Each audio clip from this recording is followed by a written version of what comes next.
Nelson, Budget Advisory Commission Chair. Mike Shelby, General Audit. Max Wilmer, Office of Management and Budget. Ethan Berkowitz, Mayor. Mike Abbott, City Manager.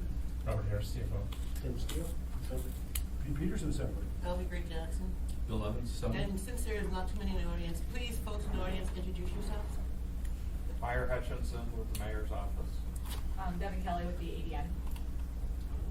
Rose Foley, Assembly Budget Analyst. Suzanne Flickry with the Mayor's Office. Bill Falsey, Municipal Attorney. Renee Proctor, Social Work Student. Thank you. MOA financial status, administration, you have the floor. Thank you. You're welcome.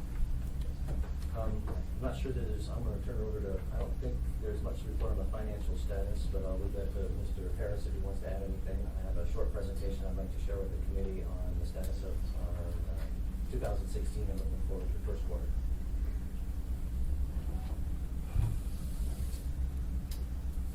All right, so Madam Chair, I think I have a couple slides I'd like to share, and then I know the mayor wants to make some opening remarks, and we'll go from there. I'd like to share kind of where we're heading in the next month.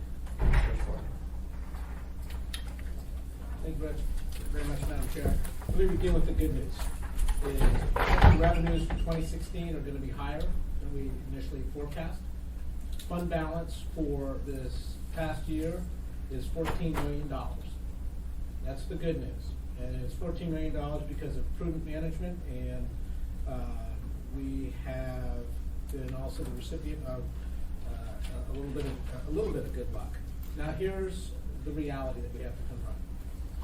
We are severely constrained by the legislature's failure to solve the state budget crisis, and that constitutes a capricious variable in terms of what we can do with fund balance. We, like the private sector, are somewhat held hostage to their failure to come to resolution. There are decisions that we can't make because we don't know what they're going to do. The decisions we want to make in terms of the extent of property tax relief is contingent upon what the state does to some extent. There are ongoing issues with state cost shifting that we have to be cognizant of, particularly the PERS-TERS issue, where they are shifting state costs onto the local level, and their failure to have a capital budget. These things impact us dramatically. What it also, and in a longer term horizon, what we have to be aware of is the state is going to redesign its fiscal system. It has to. And the system that the municipality has used in conjunction with the state system for many years is going to have to be redesigned in accordance with that. And that's a heads up for us to be prepared to make some changes moving ahead. We don't know what they're going to do, but whatever it is, it's different than what we are today, and the system we have today needs to be modified. The other thing that we ought to be aware of are locally generated issues, and primarily, there's two items on the ballot this time. The Girdwood Trooper situation, which is an entirely, I want to emphasize this, if it works, it's an election that's entirely for Girdwood. We hope it passes, but we need to be prepared for the contingency that it doesn't, and that's a possibility. But a bigger problem, from my perspective, is the efforts to roll back the tax cap. And we've tried hard to protect the tax cap. We view the tax cap as a cap, not as a ratchet. And we are operating in a situation where there are a lot of variables moving around. I think we've heard a lot of fallacious arguments about the size of government and the growth of government. The budget that this administration put forward is $2 million smaller than the last budget. And we have, I think, competing visions for what the future of Anchorage looks like. Are we going to be a vibrant city that has an adequate sized police department? Are we going to grow? Are we going to have the flexibility that's necessary? Or are we going to make our budgetary decisions based on political bumper stickers? And I think that as we think about what the future needs to look like, we need to make our decisions based on rational governance and a rational fiscal constraints.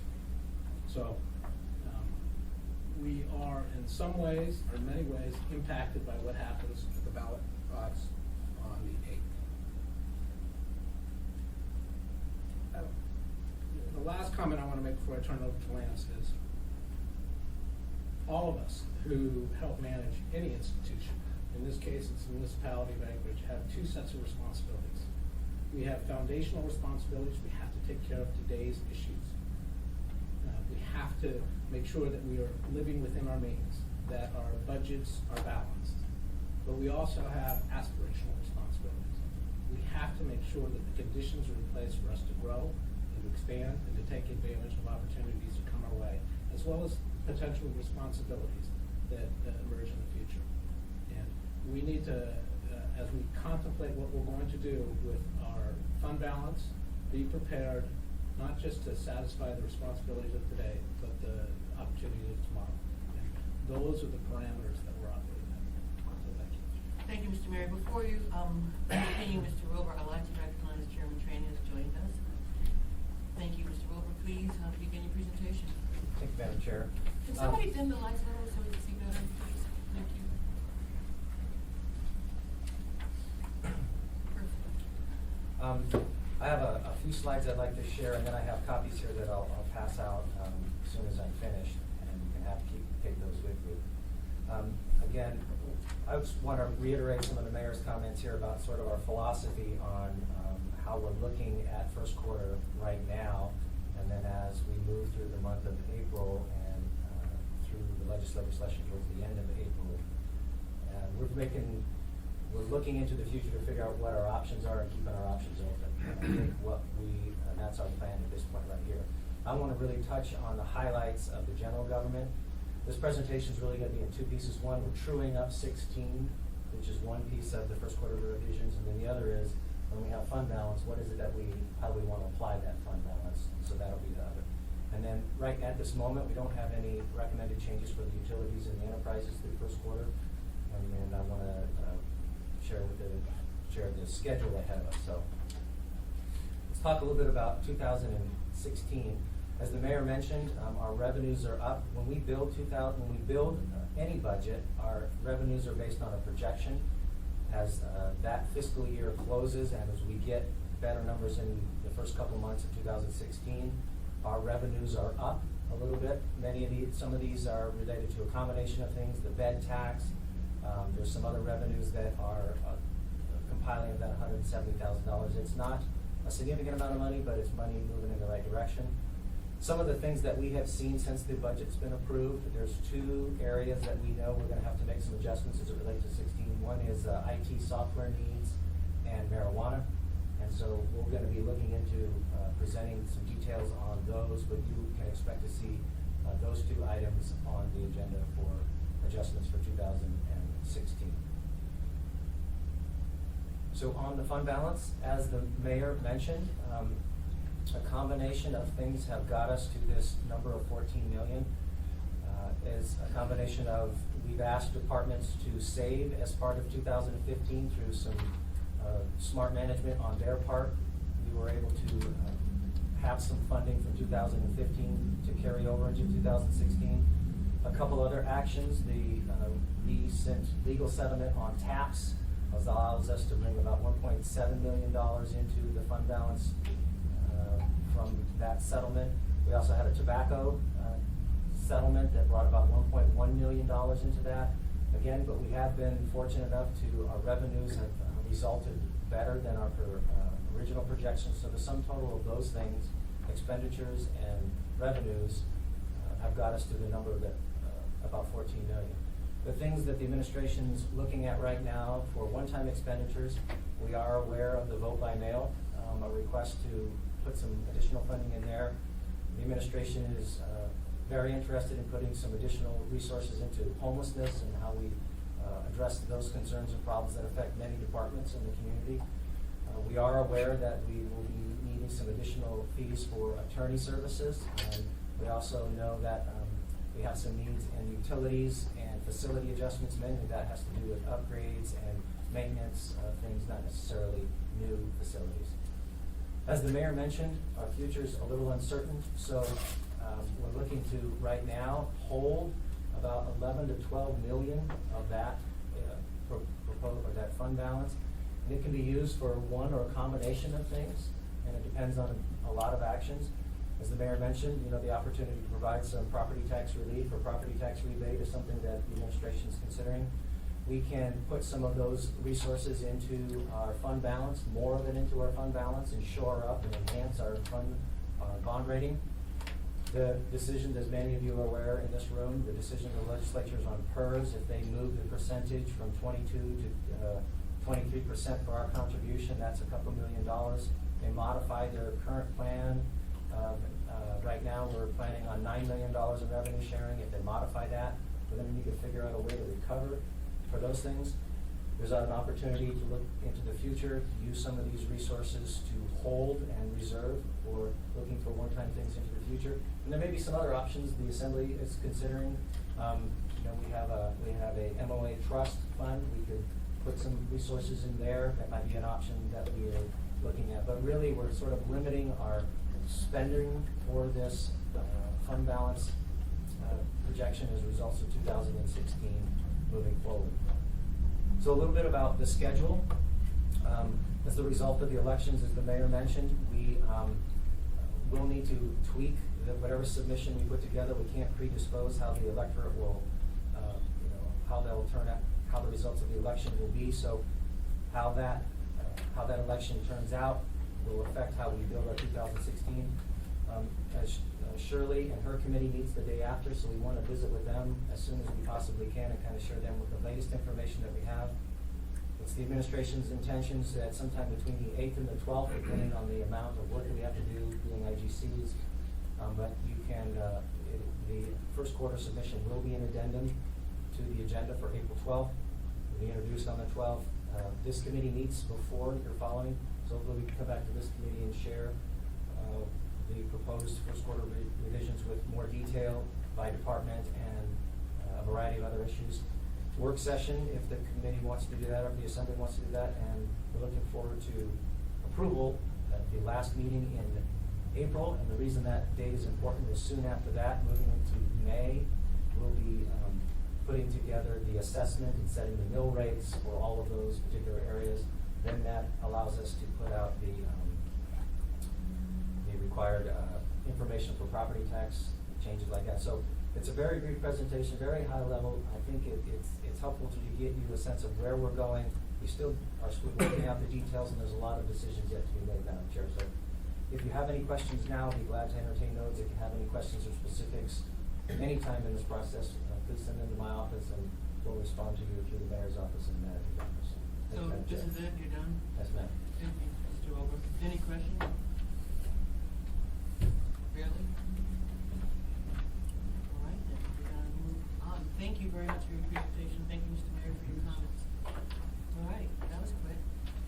Okay, so we're down to number 4 then, report from the Budget Advisory Commission. Ms. Nelson? Thank you, Madam Chair.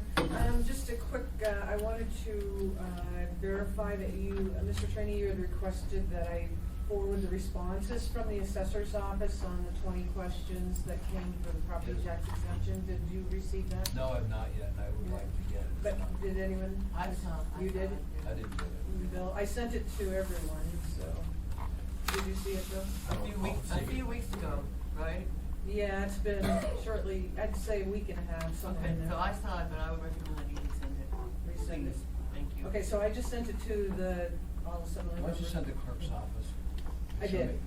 I think it has to go through them and stuff, so I'll just resend that, but it was to follow up on the response for, nonprofit exemptions too was included in there, and that was part of the conversation. Could you send that to me as well? please? Sure. Thank you. I will. Maybe sure. And I guess, it's been covered here with Lance and the mayor too, the PERS and TERS, I think has been part of our conversation with what's going on with the state as just a real concern, and I think everyone is just so aware of it. And of course, with that comes the bond rating, that, we wanna just make sure we're looking good and so on and so forth. So that was just basically it for our next meeting, but we'll wait to hear too, I guess, on what's going on for the election and meet with Lance on the April 6th meeting. Other than that, any questions? I don't really. Any questions for Ms. Nelson? Doesn't look like it. But anyway, just an FYI, and I think everybody probably saw it, but we got a pretty lengthy email from Kathy Wasserman, Executive Director for AML yesterday, on the situation in terms of TERS, PERS, revenue sharing, and folks are really, really quiet down there right now, and so they really are not sure what's going on, but as Mary mentioned, we need to buckle our seatbelts and be prepared for what may or may not happen. Okay, wow. Any other comments from anybody? All right, any audience comments? This is your opportunity to ask questions and, yes, no? Can someone maybe? explain the first year's thing a little more? Who'd like to do that? And what dollar amount might be talking about, or what impact would it be? I can start. Thank you, Mr. Abbott. Currently, the employer required contribution to the retirement accounts for municipal employees is in the neighborhood of 45% of their base wage, or of their total compensation. That 45% requirement is split between the municipality and the state. The municipality picks up the first 22%, and the state picks up everything over that. The state, and that's set in state statute. The state is considering changing the statute and requiring the municipality and all other non-state employers to pay 23% instead of 22%.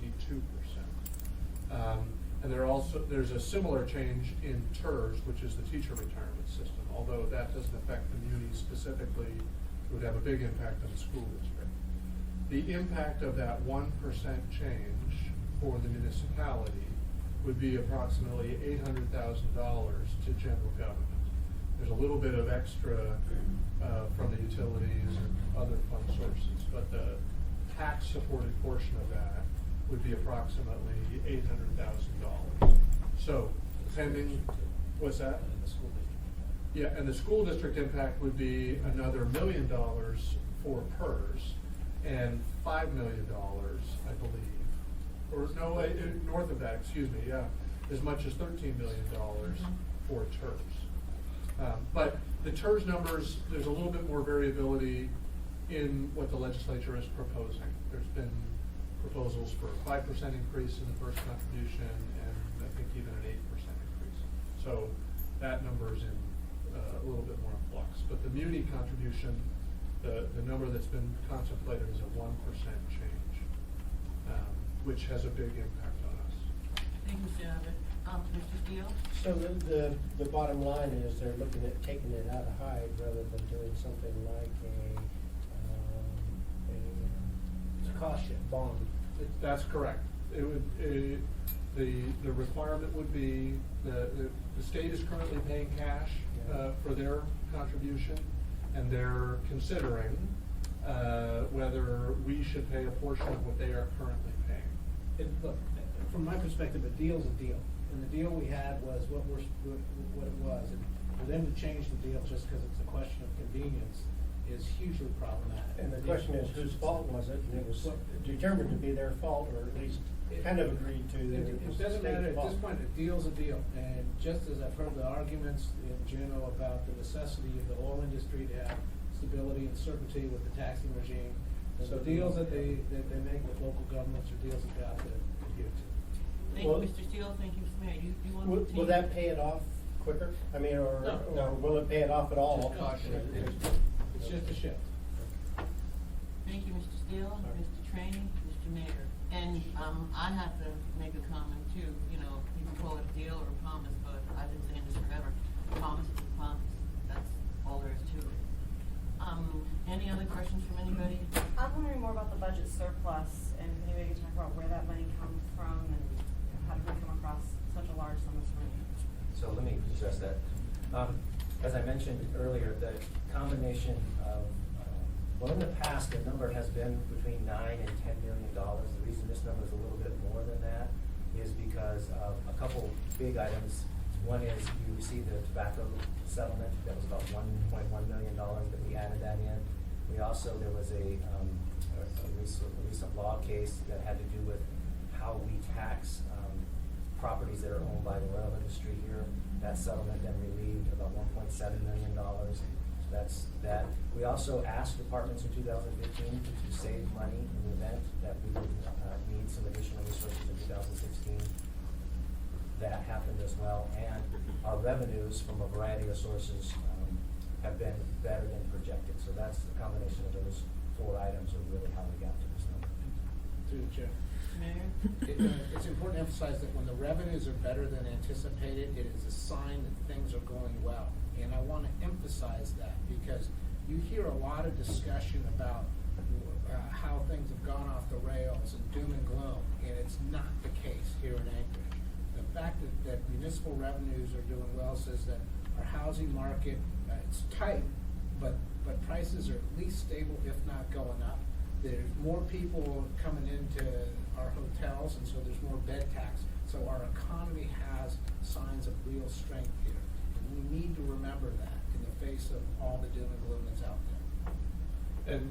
Thank you, Mr. Mayor. Mr. Abbott? And in terms of $14 million, it's roughly a 3% surplus. So this is not a huge variance from what was anticipated when the 2015 budget was adopted or when it was amended a year ago. So it's certainly great to have a positive variance, but this is not a remarkably large variance in terms of a percentage of our overall budget. Our budget's in the range of $450 million. That makes this about 3%.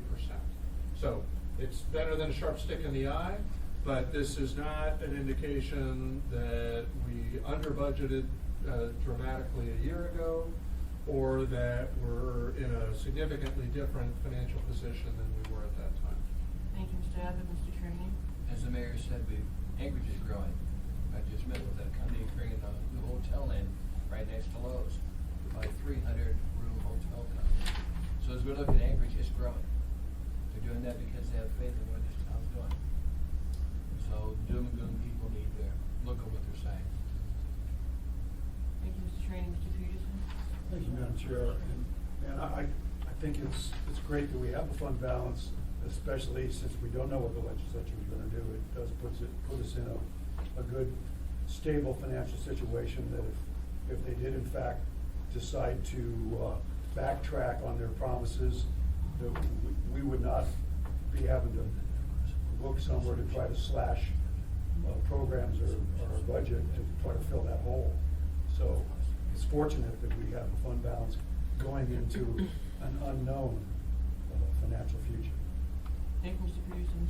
Mr. Steele? I want to say a good start to the first budget of the new administration. And, that's certainly a positive for us. Thank you, Mr. Steele. Mr. Mayor? Yeah, and I want to thank the people who work for the municipality for that. They stepped to the fore when we asked for additional savings from July 4th, and they've done a great job. And they deserve a lot of accommodations for what we've been able to achieve. Thank you, Mr. Mayor. Deb, you have a question? Yeah, one more question. Do you guys know roughly like what you think the proportion of property tax relief to savings should be? Do you have any sense of that at this point? Mr. Mayor? It's not. We're not doing it based on proportions. We're doing it on what makes prudent fiscal sense. And we would like to see property tax relief, but again, it depends on what the legislature does. And so, if the legislature performs the way it's supposed to, the way it can perform, then there can be property tax relief. The other variable in terms of property tax relief is the outcome of ballot measure 8. If that passes, it severely constrains our ability to give out property tax relief. Thank you, Mr. Mayor. Any other comments? I have a comment, and I'm pretty quick to express my view on any mayor's budget, especially considering the fact that I'm chair of the Budget and Finance Committee. But I just really need to echo Mr. Steele and Mr. Mayor's comments, because first off, this is this administration's first budget. And they asked departments last year to save 0.5%, and they asked departments this year to save 1%. And yeah, there are some call it maybe luck of the draw that there was some additional tobacco tax money and the tax money and some other things, but still, for a first budget and to have $14 million in fund balance to me is really impressive, and I just wanna, thank, the administration and also all our employees who work so hard to provide the services to our constituents, you know, and then, have to make decisions that are pretty difficult sometimes, but they did, and they did the right thing, and so that's one of the reasons why we, are where we are today, and I'm personally grateful for that. Thank you. Any other comments before we adjourn? Okay, meeting's adjourned.